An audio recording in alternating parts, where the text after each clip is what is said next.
Zoom as soon as Okay. he's done with his opening. Yep, perfect.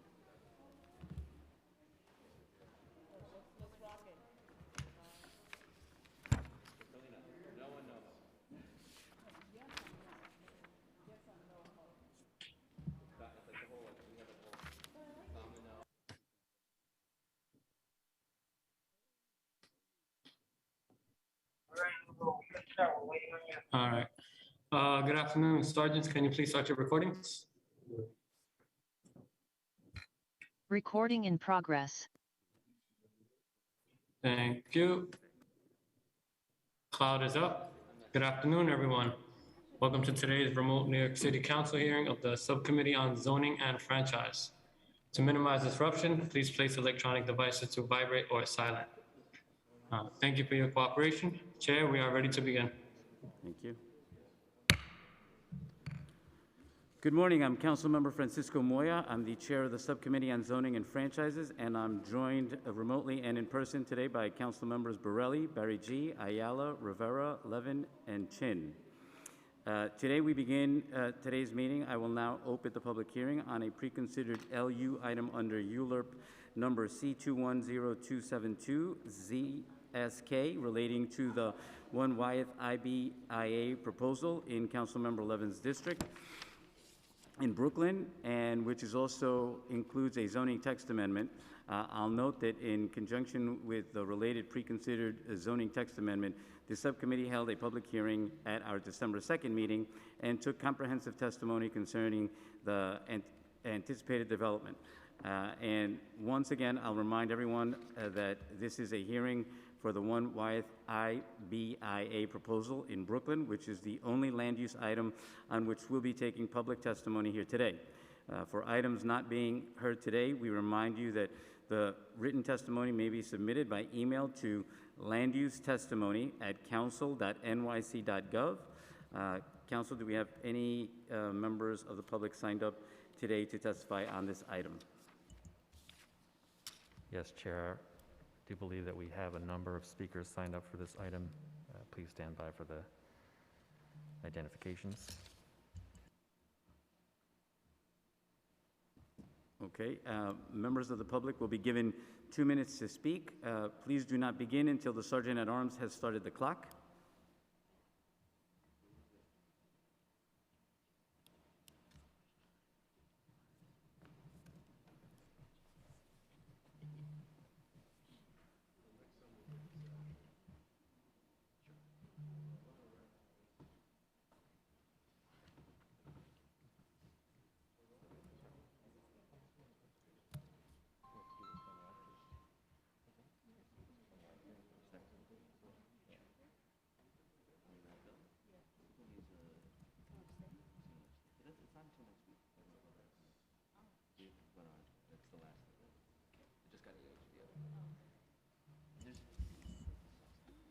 All right, Mr. Chair, there are no witnesses registered to speak on this item.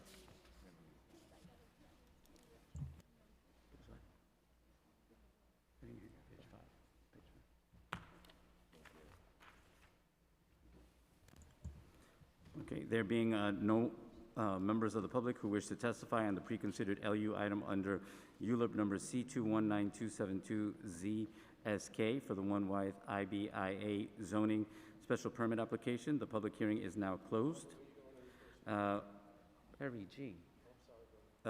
We will now vote on a number of items previously heard by the subcommittee, including from today's agenda, as well as items heard at our October 25th, November 9th, and December 2nd meetings.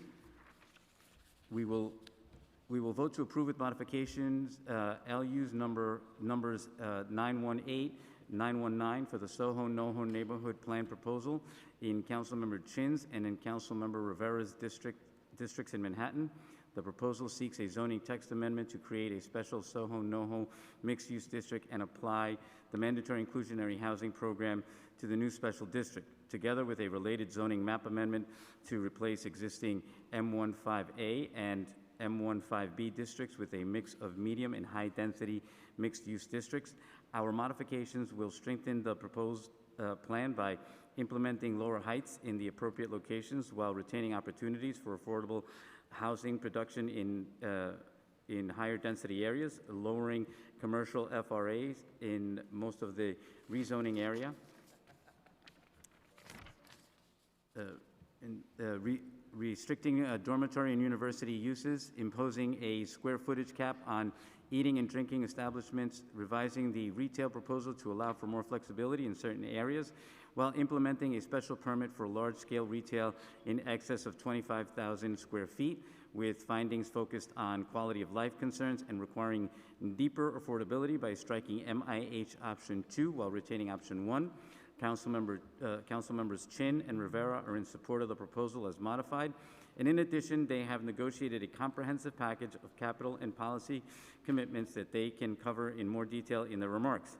I know that this process has been a particularly challenging one, and we heard from hundreds of residents and advocacy stakeholders about their concerns. We also know that we have to find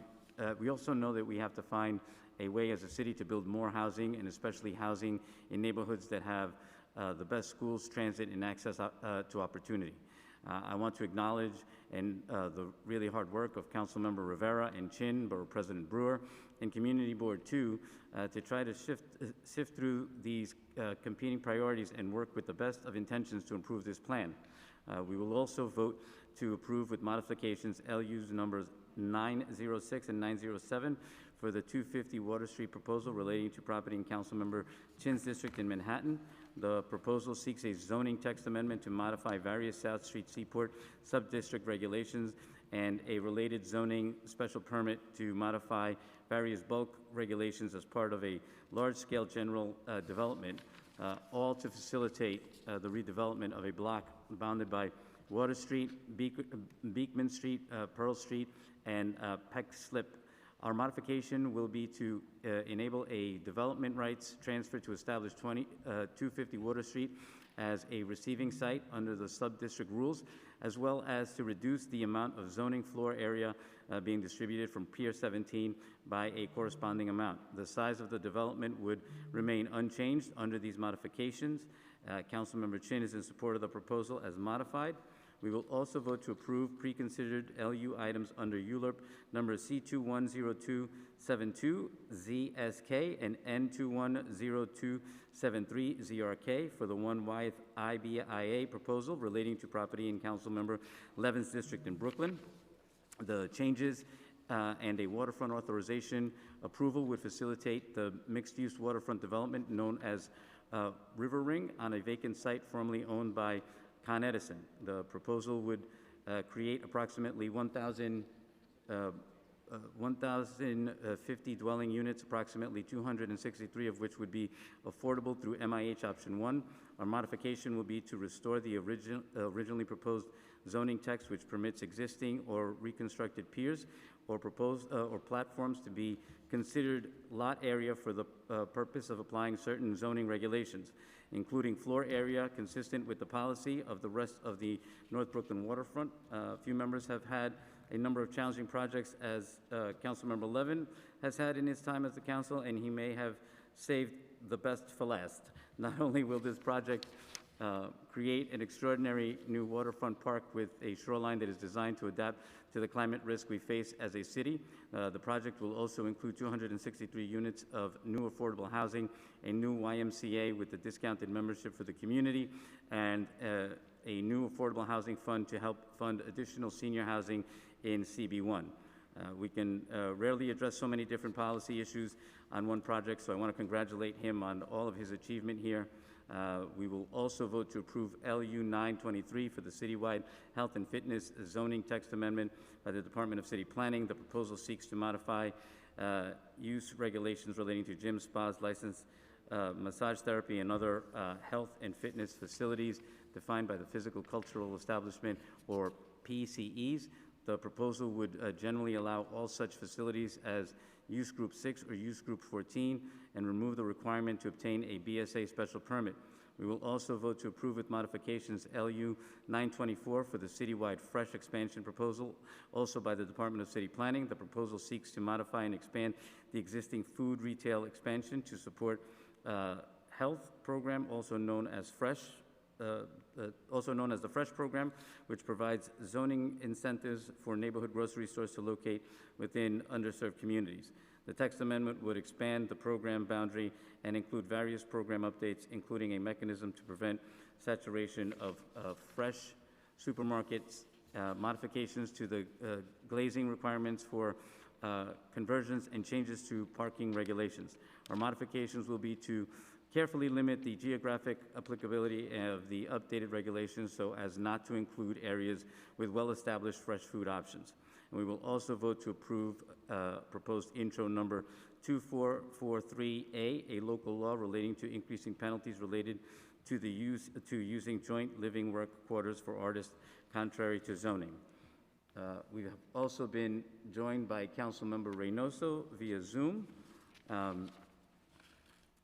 And I would like to clarify that 1Y proposal seeks a zoning text amendment to add a project site as the new industrial business incentive area and a related zoning special permit to modify bulk parking and loading requirements to accommodate specific light industrial and commercial uses.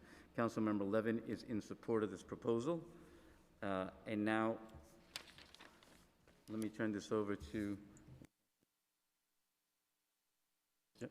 I want to now turn it over to Councilmember Chin for some remarks. Thank you, Chair Moyer. I really appreciate, all the time that you spent at the long hearing when you heard that his proposal in my district, and I wanted to thank all my colleagues on this committee. On Soho NoHo, I really want to thank Councilmember Rivera. We partner on this one. It was very, very, excruciating, but I think we really came to some great solution. Chair, you also already mentioned, all the changes that will be modified. But it's really time that we make sure every neighborhood in the city contribute to building affordable housing. And a neighborhood like Soho NoHo, where it's wealthy, resource-rich, they need to also contribute to the opportunity of creating more affordable housing. At the same time, we will be able to help maintain the artistic and cultural character of this wonderful neighborhood. And I think with the change in the zoning, allowing residential development with MIH, we hope that affordable housing will be built. But we've also gotten a lot of commitment from the administration. I do want to thank Deputy Mayor Bean and her team really working with us and to look for opportunity to build affordable housing as soon as possible. Unfortunately, in this area, there's not any kind of city-owned site, but we were able to get commitment to do affordable housing right outside of the rezoning area. And the first one is in my area, the Soho area, is the DEP site on Hudson Street. That will be 100 units of affordable housing that the city will be committed to do starting next year. And so I think that's, and then the other great part is really investment in open space. Some of the parks surrounding the district has been, neglected for many years, and the commitment to really for Saturday Roseville Park, I am really appreciative of that. And then on the 250 Water, we're getting, permanent affordable housing through MIH, close to 100 units of deeply affordable housing. At the same time, we will be able to preserve the historic South Street Seaport Museum. That's where the history of our city began, and we will be able to preserve that and tell our history for generations to come. So I also wanted to really thank the land use staff, Raju Man, Chelsea Kelly, Angelina Martinez Rubio, and my staff, my chief of staff, Gigi Lee, and my land use director, Anthony Drummond, and my deputy chief of staff, Connor Irvin, that they have worked so hard together with the team from the administration to finally get us to this point. So I really appreciate my colleagues on this committee, and I really urge you to vote in support. Thank you. Thank you, Chair Chin. I now turn it over to Councilwoman Rivera. Thank you, Chair Moyer, for the opportunity to speak with my fellow committee members today.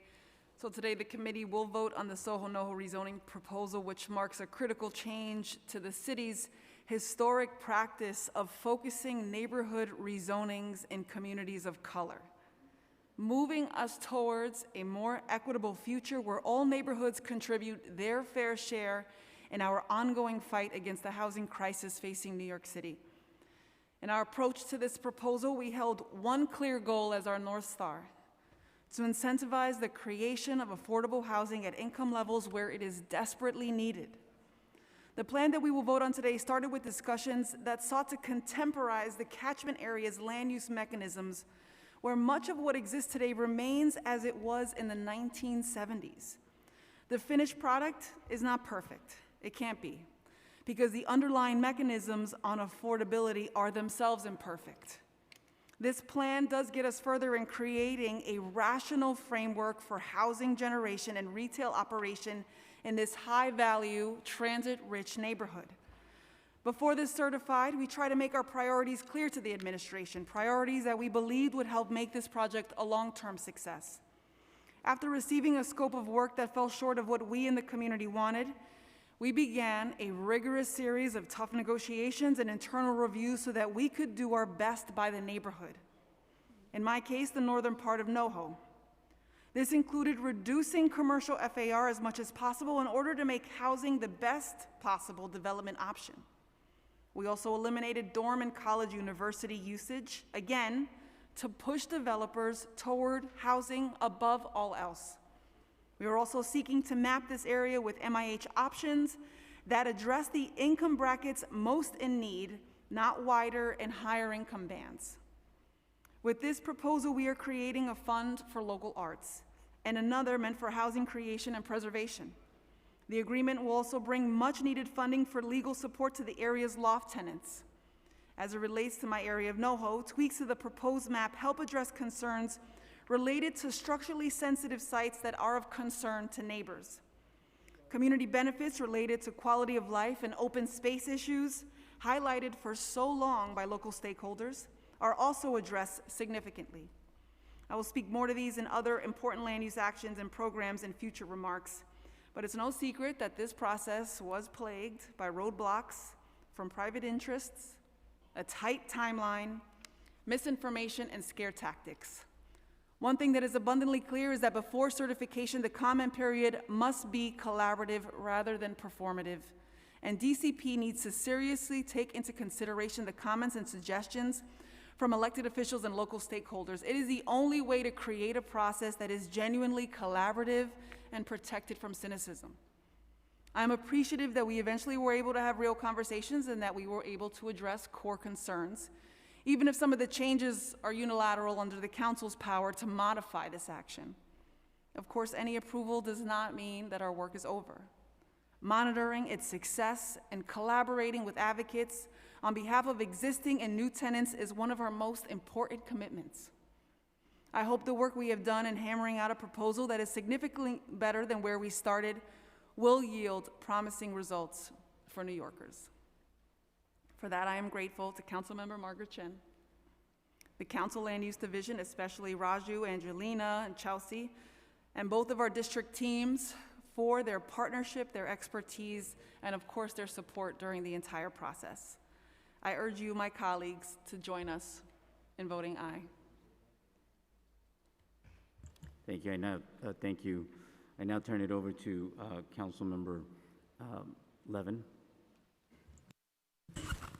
Thank you very much, Chair. I'll keep my remarks brief, but I wanted to thank you and land use staff, Raju Mann and Brian Paul, as well as my staff, Ben Solitaire, for working on this proposal. The River Ring proposal is, in a lot of ways, this is obviously my last land use project, and I wasn't seeking it out. I didn't really want to have a large-scale land use project, in my final days here, but we looked at it as in a comprehensive way in what the community's needs truly are at this point. In Community Board 1 in in Williamsburg. And so what this proposal offers is significant environmental sustainability measures as it relates to a waterfront development. It has tidal attenuation. If anyone has seen the potential park renderings or proposed park renderings, it's a pretty significant public park design, open space design that goes out into the water and has resiliency measures that will be going into the development, full electrification, and on-site wastewater treatment, and exploring being entirely off-grid as well. And in addition to all of that, the priority for me at this point in my tenure in the council and as it relates to the Williamsburg community is for affordable housing, in particular senior housing. And so the agreement that we were able to reach with Two Trees, the developer, whom I give a significant amount of credit to working with us, is that they will contribute $31 million into a fund for acquisition for senior housing in Community Board 1 in Brooklyn. That fund will be managed by Joe NYC, which is an organization made up of affordable housing developers, and manages a significant portfolio of the New York City's affordable housing stock. And the fund will be designed to acquire land, which will then set up that land to be developed for senior housing, which will bring in roughly 3 or 4 to 1 in terms of dollars for the affordable housing development. So $30 million will be able to be leveraged into $150 or $160 million over time.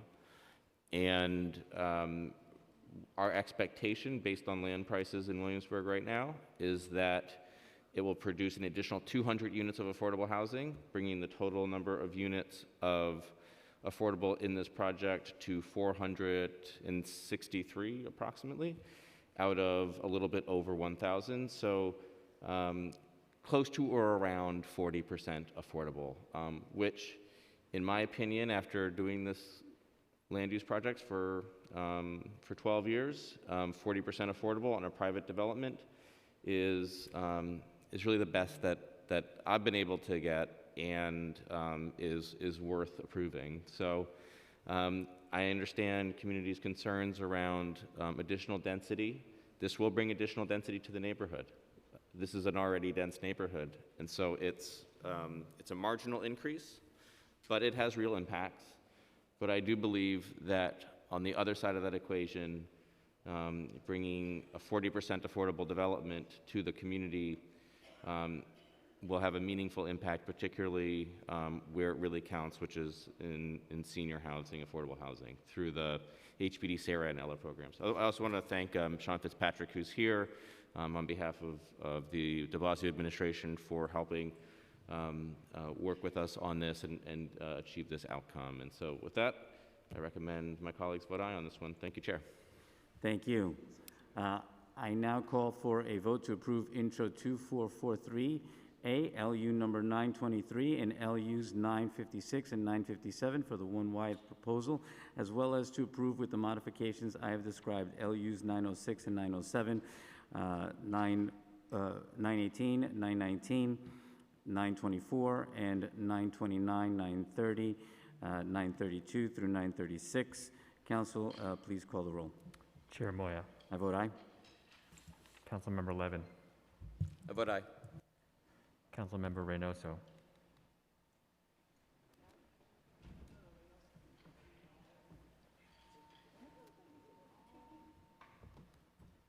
Come back to Councilmember Reynoso. I'm sorry, I'm here.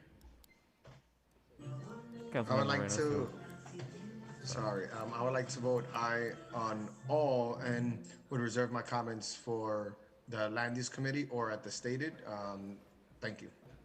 Thank you. Councilmember Grodenchik. Aye. Councilmember Ayala. Councilmember Rivera. I vote aye. Councilmember Borelli. Aye. Chair, by a vote of 7 in the affirmative, 0 in the negative, and no abstentions, the items are adopted and referred to the full Land Use Committee. Thank you. That concludes today's business, and I would like to thank the members of the public, my colleagues, the subcommittee council, land use, and other council staff, and the Sergeant at Arms for participating in today's meeting. This meeting is hereby adjourned.